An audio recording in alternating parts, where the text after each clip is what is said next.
다시 한번 질문하고 확인드리고자 합니다. 고맙습니다. 살고 있는 주소에 대해서 주민등록 등초본이 제출이 되어 있습니다. 지속적으로 제가 왜 본인의 주소지가 강신성씨 소유의 오피스텔로 되어 있냐라고 질문을 했고, 여기에 살지 않았으면 실제 살았던 주소를 알려달라고 했는데 아직까지 답이 없습니다.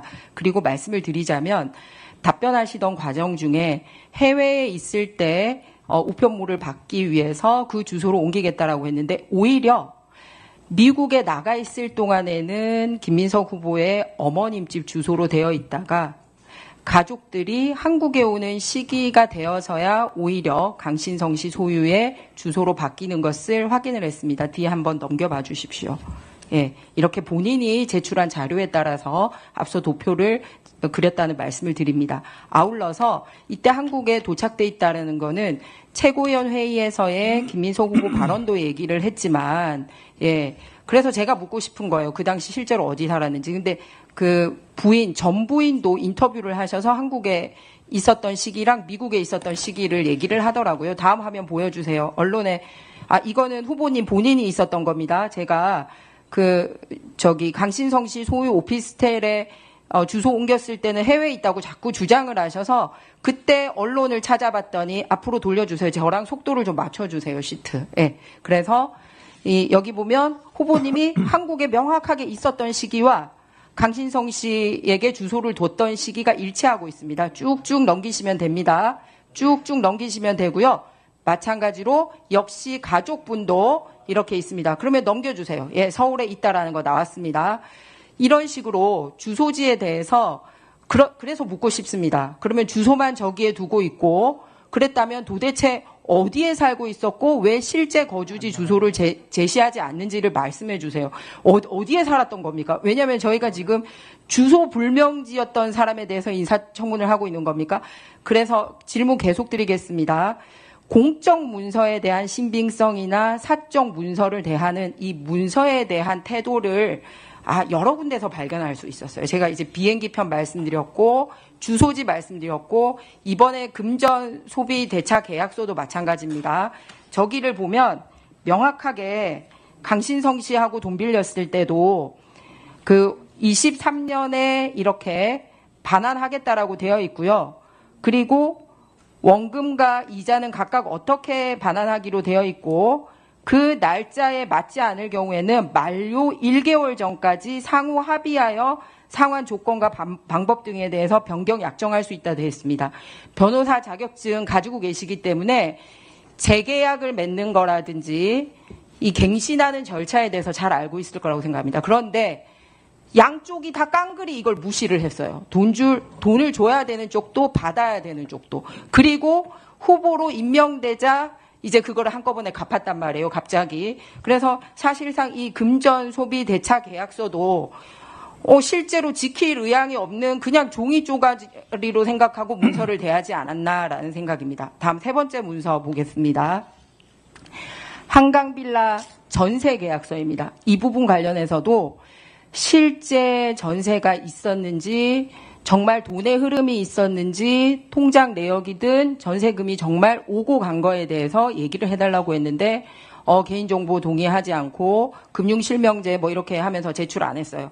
그런데 사적으로 계약을 했기 때문에 증명해 줄 사람이 없다라고 얘기를 했더니 이렇게 전세 계약서를 제출을 했는데 이 전세 계약서는 전세를 맺었다고 주장하는 모친과 그리고 장모님 이름만 나와 있을 뿐이지 이거를 공인하는 공인중개사들의 이름, 주소, 사인이 없어요. 네. 정책 질의를 하려고 하는데 자꾸 이상한 폄훼하고 계속 명예를 훼손하는 질의들이 있어서 한두 말씀 드리겠습니다.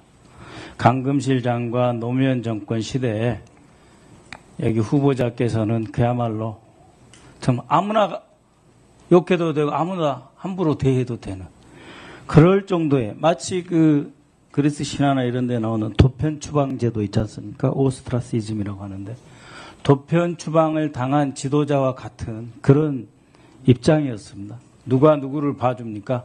아무나 패도 되는 사람처럼 그 속에서 저쪽 국민의힘의 전신당의 보호를 위해서 그쪽엔 무죄 받고 후보자는 유죄를 받았는데 다 책임졌지만 억울하다. 그 말을 왜 못합니까? 그것에 대해서 입막음하려고 하지 마십시오. 아까 주진우 의원도 인정했다시피 당이 먼저 부탁했다. 판결문에 나왔다는 거 아닙니까? 그리고 오피스텔 자꾸 이야기하는데요. 저도 영국, 미국, 일본, 중국, 캐나다 5개국에서 6개월 이상 산 나라만 쳐도 5개국입니다. 10년 정도 해외에 있었는데 그때마다 처가에도 주소지를 갖다 놓기도 하고 오피스텔, 어느 오피스텔은 들어가면은 주소지 못 옮기게 해요. 전입신고 못하게 해요. 또 어떤 오피스텔은 되고 또 어떤 오피스텔은 되는데 주인이 싫다고 하고 그런 상황에 맞게 이 복잡한 환경에서 역경을 뚫고 나왔다라고 하는 점을 강조드립니다. 따뜻하고 좋은 데서 사신 분들은 이해할 수 없겠지만 이 험난한 세월에 그것을 돌파하는 그 고통의 과정 속에서 가족 간의 계약서에 왜 중개사를 끼지 않았냐? 왜 낍니까? 이상한 거 아니에요? 말도 안 되는 소리 하지 마시고요. 내 발언하고 있으니 가만히 계세요. 그리고 좀 이따가 신상 발언하세요. 김민석 후보자를 쭉 뵈면은 어떤 느낌이 드냐면 스스로에게 정말 엄격하다. 또 어떨 때는 참 독하다. 또 완벽주의다.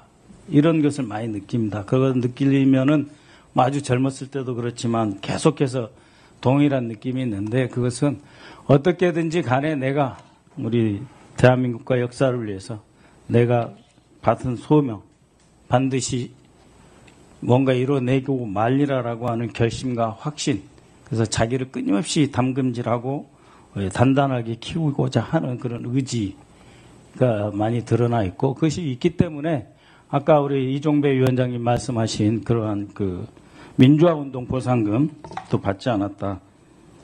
사적으로 저도 받지 않았습니다.